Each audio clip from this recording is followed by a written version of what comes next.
रिया और जया सोफे पर बैठी बातें कर रही हैं। और जया, तेरी तो शादी तय हो गई ना? अपने ससुराल वालों के बारे में हमें भी कुछ बता। मुझे तो बहुत अच्छा ससुराल मिला है। सास, ससुर, पति, ननद सब लोग बहुत अच्छे हैं। सब बहुत खुश हैं कि मैं उनके घर की बहू बनने वाली हूँ। अरे ये सब दिखावा तो सब करते ही हैं। हकीकत ना बिल्कुल अलग होती है। सबको बहू के रूप में फ्री की नौकरानी चाहिए होती है। सिर्फ पढ़े लिखे लोग ही इंसान की कीमत समझ पाते हैं। तू बता, तेरे ससुराल वाले कितने पढ़े लिखे हैं? मेरा होने वाला पति अच्छा कमाता है। एक बड़ी कंपनी में सीए है वो। अरे वाह, ये तो बहुत बढ़िया बात है। और सास ससुर वो कितने पढ़े लिखे हैं? वो क्या करते हैं? मेरे सास ससुर ज्यादा पढ़े लिखे नहीं है। ससुर की एक छोटी सी दुकान है किराने की, और सास घर चलाती है। उन्होंने 10वीं की है। और मेरी ननद भी घर में उनका हाथ बटाती है। ये सुनकर रिया चौंक जाती है। क्या, तेरी सास सिर्फ 10वीं पास है?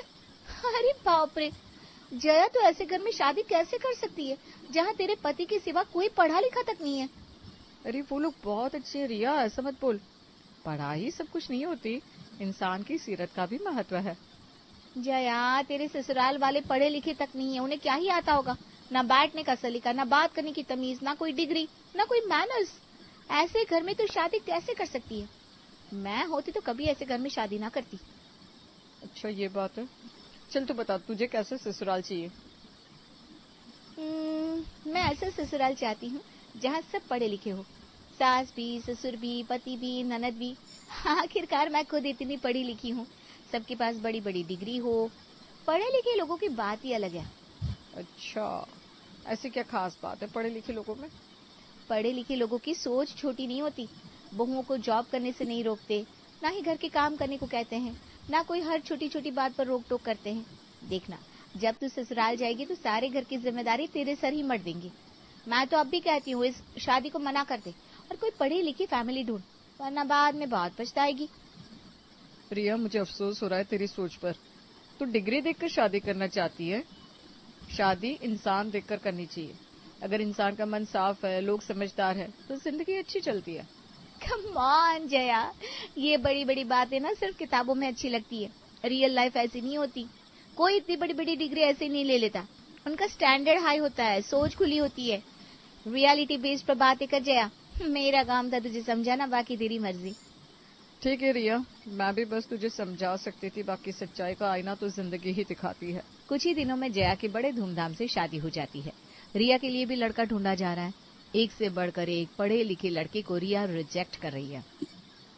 रिया बेटा, इतने अच्छे अच्छे पढ़े लिखे लड़कों के रिश्ते आ रहे, तो सबको मना क्यों कर रही है बेटा? ऐसे तो सारे अच्छे रिश्ते हाथ से निकल जाएंगे। मम्मी, मैंने पहले ही कहा था, जब तक पूरी फैमिली वेल एजुकेटेड नहीं होगी मैं शादी के लिए हाँ नहीं कहूंगी। सिर्फ लड़का पढ़ा लिखा होने से कुछ नहीं होता। परिवार तो वही छोटी सोच का ही होगा ना। ना बाबा ना, मैं अपनी लाइफ ये चूल्हा चौका में नहीं बताना चाहती। रिया के माँ बाप ने जी जान लगा दिए रिया के लिए उसकी पसंद की फैमिली ढूंढने में।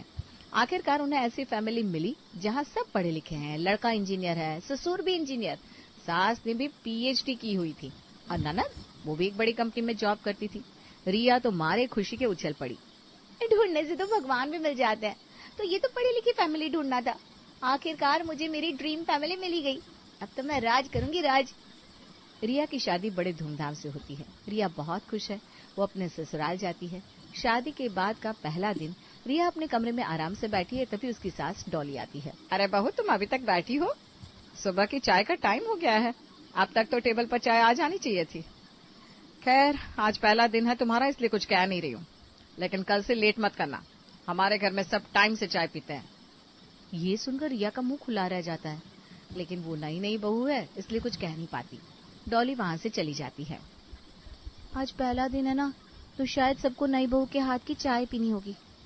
शायद कोई रिवाज होगा इनका। कल से थोड़ी ना मैं बनाऊंगी, आज बना लेती हूँ बस। सब लोग हॉल में बैठे अपने अपने फोन में बिजी हैं। रिया भारी साड़ी पहनकर लड़खड़ाते हुए सबके लिए चाय लेकर आती है। दीपा चाय पीती है और बुरा सा मुंह बनाते हुए कहती है, ये क्या बनाया है भाभी? चाय में शक्कर डाली है या शक्कर में चाय? आपके घर में इतनी मीठी चाय पीते हैं क्या सब? हाँ, आपको इतना भी नहीं पता, वेल एजुकेटेड लोग इतनी मीठी चाय नहीं पीते। बिल्कुल ही गंवार वाली हरकत की हो आप, सुबह सुबह मूड खराब कर दिया। रिया को दीपा की बात का बहुत बुरा लगता है। उसकी आंखें भर आती है। वो आयुष की तरफ देखती है, लेकिन आयुष बेपरवाही से चुपचाप चाय पी रहा है। रिया कुछ नहीं कह पाती। अब खड़ी क्या है? दूसरी चाय बनाकर ला मेरी बेटी के लिए। और ये साड़ी कैसे पहनी है? कतई गवार बहू पल्ले पड़ गई।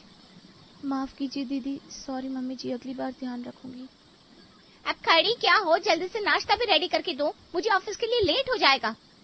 शादी के पहले ही दिन रिया पर अब घर के सारे कामों की जिम्मेदारी डाल दी जाती है। रिया अकेले किचन में नाश्ता बना रही है और डॉली हॉल में बैठी टीवी देख रही है और जोर जोर से हंस रही है। डॉली की हंसी रिया के कानों में तीर की तरह चुभ रही है। मैं यहाँ अकेले काम कर रही हूँ और बाहर बैठकर दांत चमका रही है। ये नहीं कि नई बहू की मदद कर दे, बुढ़िया कहीं की। रिया बड़ी मेहनत से नाश्ता बनाती है। सब लोग नाश्ता करते हैं, लेकिन तारीफ का एक शब्द नहीं। ऊपर से प्लेट टेबल पर ही छोड़ देते हैं। अरे बहू खड़ी क्या हो? सबका नाश्ता हो गया है, बर्तन किचन में रख के आओ। ये भी क्या मुझे बताना पड़ेगा? खुद को समझ में नहीं आता? रिया मुंह बनाते हुए सारे बर्तन किचन में रख कर आती है और जैसे ही नाश्ता करने बैठती है कि दीपा की आवाज आती है। भाभी, मेरे बाल सुखाने में मेरी मदद करो, मुझे ऑफिस जाना है। मैं जरा नाश्ता कर रही हूँ दीदी। नाश्ता छोड़ नहीं सकती क्या? दीपा को ऑफिस जाने के लिए लेट हो रहा है। तुम सारा दिन करती ही क्या हो? जाओ पहले दीपा की हेल्प करो। ये सुनकर रिया को बहुत बुरा लगता है। वो एक बार नाश्ते की तरफ देखती है, फिर बिना कुछ कहे दीपा की हेल्प करने चली जाती है। अब रिया के दिन ऐसे ही घर के कामों में और सबके नखरे उठाने में बीत रहे थे। कभी वो झाड़ू लगाती, कभी बर्तन साफ करती, कभी खाना बनाती। ऐसे ही एक हफ्ता बीत गया। अब रिया बुरी तरह परेशान हो गई थी। बस बहुत हो गया, ये अच्छी बहू बनने के चक्कर में पूरे घर की जिम्मेदारी मुझ पर आ गई है। माँ के घर मैंने कभी एक चम्मच भी नहीं लाई और यहाँ मुझे नौकरानी बनाकर रख दिया इन लोगों ने। मेरे भी कुछ सपने हैं, मेरे भी कुछ अरमान है। मैं यहाँ ये घर के काम करने के लिए थोड़ी ना आई हूँ। मुझे ये घर के कामों में नहीं फंसे रहना। अब मैं भी नौकरी करूंगी और अपने सपने पूरे करूंगी। रिया बिना किसी को बताए अपने फोन पर ही नौकरी ढूंढने लगती है और उसे एक एनजीओ की तरफ से नौकरी का ऑफर आता है। वो खुशी से उछल पड़ती है। ये हुई ना बात, कल मेरा एनजीओ में इंटरव्यू हो जाए, इसके बाद ही सबको बताऊंगी। फिर तो मैं भी जॉब पर जाऊंगी। सब कितने खुश हो जाएंगे। अगले दिन रिया बिना किसी को बताए इंटरव्यू के लिए चली जाती है। उसे आने में शाम हो गई तो घर में मानो भूचाल ही आ गया था। डॉली गुस्से में घड़ी की तरफ देखते हुए हॉल में टहल रही थी। रिया खुश होते हुए घर की तरफ आती है। यस, मुझे पता था ये जॉब मुझे मिल जाएगी। आखिर मैं हूँ ही इतनी टैलेंटेड। चलो अच्छा है, अब तो मुझे ये घर के कामों से छुटकारा मिलेगा। अब घर पर मुझे कोई ताना नहीं देगा। तुम करती क्या हो, तुम्हें कुछ नहीं आता। अब मैं भी दिखाऊंगी सबको कि रिया क्या चीज है। रिया खुश होते हुए घर आती है। मम्मी जी, मेरे पास एक खुशखबरी है। डॉली उसकी बातों पर ध्यान नहीं देती, बल्कि गुस्से से कहती है, कहाँ थी सारा दिन? तुम्हें पता होना चाहिए, ऐसे सभ्य घर की बहुएं बिना बताए घर से बाहर नहीं जाती। कितना काम पड़ा है घर का और तुम हो के बाहर घूम रही थी। सॉरी मम्मी जी, आगे से ऐसा नहीं करूंगी। पता है मम्मी जी, आज ना मेरा जॉब का इंटरव्यू था एक एनजीओ में, और पता है मैंने इंटरव्यू क्रैक कर लिया, मुझे जॉब मिल गई। अब कल से ना मैं जॉब पर जाऊंगी। क्या तुम जॉब के इंटरव्यू के लिए गई थी? किससे पूछकर? तुम हमारी बहू हो, कोई नौकर नहीं जो दूसरों की नौकरी करो। घर की बहू बाहर निकलेगी तो लोग क्या कहेंगे? तुम कोई नौकरी नहीं करोगी, तुम सिर्फ घर संभालोगी। मम्मी जी, आप कैसी बात कर रही हैं? मैंने इतनी पढ़ाई की, इतनी सारी डिग्रियां हैं मेरे पास। अगर मैं अपने पैरों पर ना खड़ी हूँ तो क्या फायदा मेरे इतने पढ़े लिखे होने का। डिग्री हमारे घर की बहुओं को शोभा देती हैं, लेकिन इसका मतलब ये नहीं कि अब घर की बहुएं बाहर जाकर दूसरों की नौकरी करने लगे। बहुओं को मर्यादा में रहना चाहिए। लेकिन मम्मी जी, आजकल तो जो लड़की पढ़ी लिखी है सब नौकरी करना पसंद करती है। और तो और दीपा दीदी खुद नौकरी करती है। आप उन्हें तो नहीं रोकती, फिर मुझे क्यों रोक रही हैं? तुम अपना कंपेयर घर की बेटी से कर रही हो? भूलो मत, तुम इस घर की बहू हो और दीपा बेटी। वो जो चाहे कर सकती है, ये उसका घर है। लेकिन तुम इस घर की बहू हो, तुम्हें तो मर्यादा का ध्यान रखना ही चाहिए। लेकिन मम्मी जी, मेरे नौकरी करने से कौन सी मर्यादा भंग हो जाएगी? मुझे देखो, मैं भी वेल एजुकेटेड हूँ, लेकिन मैंने कभी कोई नौकरी नहीं की। सारी जिंदगी परिवार, पति और बच्चे संभालने में ही निकाल दी, और यही तो बहू का धर्म होता है। तुम्हें भी हमारे घर के ये रूल्स फॉलो करने होंगे। लेकिन मम्मी जी। बस, और बहस नहीं। हमारे घर का यही नियम है, बहुएं नौकरी नहीं करती मतलब नहीं करती। रिया का मुंह उतर जाता है।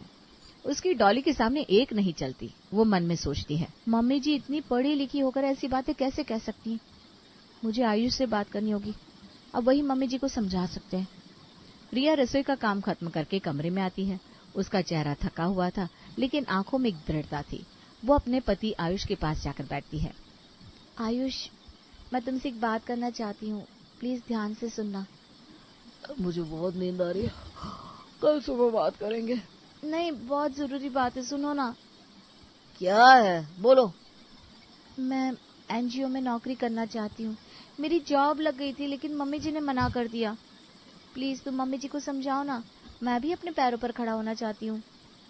तुमने ये फैसला मुझसे पूछे बिना ले लिया? मैंने किसी से नहीं पूछा था, सिर्फ एक मौका चाहिए था, तुम्हें बताने का सोच ही रही थी। रिया देखो, तुम्हारी पढ़ाई मैं समझता हूँ, लेकिन हमारे घर में कुछ परंपराएं हैं, और वैसे भी मम्मी बहुत सेंसिटिव है, उन्हें दुख होगा। उन्होंने मना किया है तो कुछ सोच कर ही मना किया होगा ना। वैसे भी मैं कमा तो रहा हूँ, तुम्हें क्या जरूरत है? लेकिन मेरे सपनों का क्या आयुष? क्या मेरी पढ़ाई सिर्फ शो पीस थी?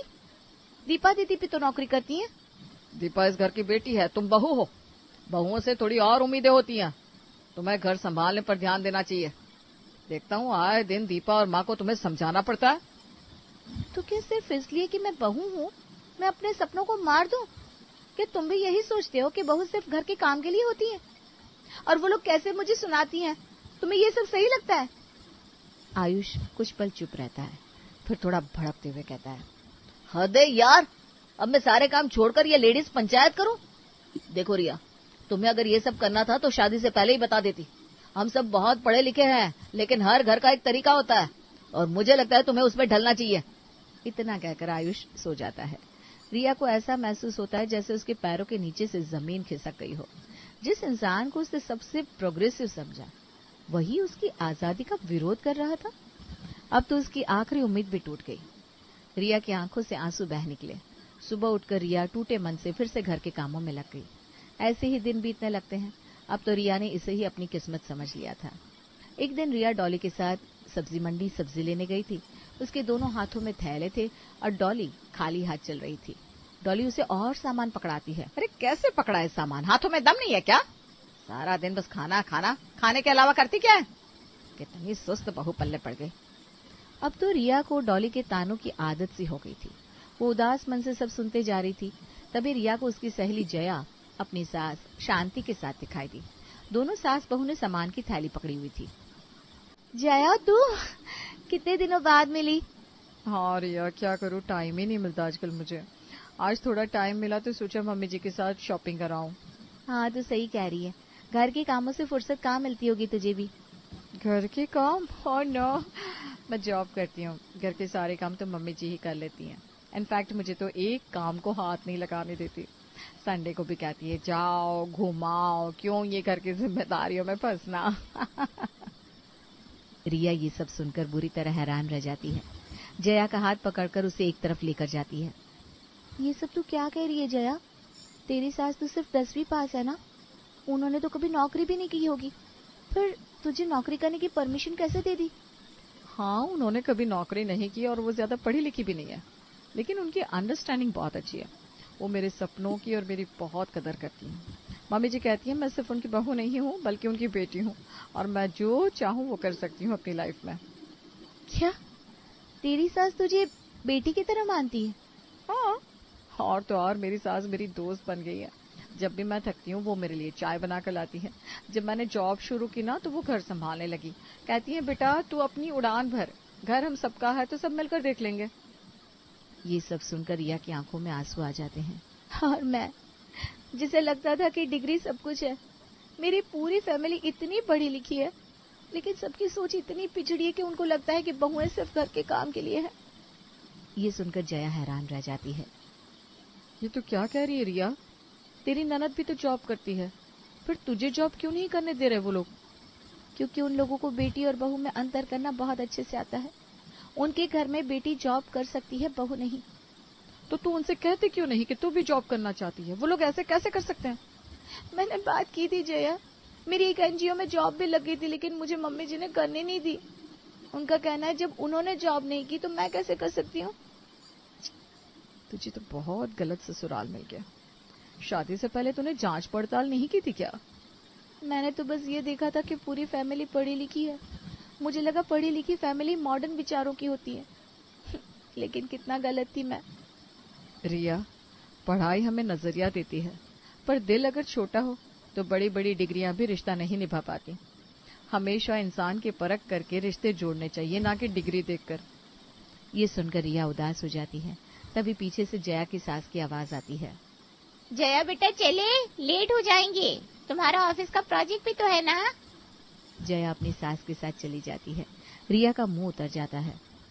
कैसी सहेली है तेरी, अपनी सास को नौकर बनाकर रखा है। खबरदार जो तू इसके नक्शे कदम पर चली तो। हमारे घर में ऐसी बहुएं नहीं होती। होगा भी क्यों ना, इसकी सास पढ़ी लिखी तो लगती नहीं है। अब गंवार है तो पढ़ी लिखी बहू के पैरों तले ही रहेगी। ऐसा नहीं है मम्मी जी, जया बहुत अच्छी है और उसकी सास भी बहुत अच्छी है। तो क्या मैं अच्छी नहीं हूँ? हमारे टुकड़ों पर पलकर हमें ही आंखें दिखा रही हो। मम्मी जी, मैंने कब कुछ कहा, मैं तो बस बहुत जबान चला ली। जरा सी ढील दे दो तो सर पर चढ़कर नाचने लगी। और हाँ, याद रहे, दोबारा तो उस जया या उसकी सास के आसपास दिखने भी नहीं चाहिए। रिया उदास मन से अपनी सास के साथ घर वापस आती है। रोज की तरह घर के सारे काम खत्म करती है। वो हॉल में अकेले उदास बैठी है। उसकी आंखों से आंसू बह रहे हैं। दीवार पर सबकी बड़ी बड़ी डिग्रियां टंगी हुई है। रिया फूट फूट कर रोने लगती है। मैंने कितनी बड़ी गलती कर दी। मैंने इंसान को उसकी पढ़ाई से तौला, ये नहीं देखा कि अंदर से वो कैसा है। इन सब के पास बड़ी बड़ी डिग्रियां तो है, लेकिन इनकी सोच कितनी छोटी है। और एक जया का परिवार, ज्यादा पढ़ा लिखा ना होकर भी जया की कितनी कदर है उन्हें। जया अपने सारे सपने पूरे कर रही है और मैं यहाँ घुट घुट कर जी रही हूँ। मैंने अपने भाग्य में ये दुख खुद ही लिख लिए। काश मैंने जया की बात मानी होती। रिया बिलख बिलख कर रो रही थी। स्टोरी पसंद आई होगी तो वीडियो को लाइक कीजिएगा। ऐसे और भी मजेदार कहानी सुनने के लिए चैनल को सब्सक्राइब कीजिएगा, शेयर कीजिएगा। थैंक यू फॉर वॉचिंग बचपन टाइम।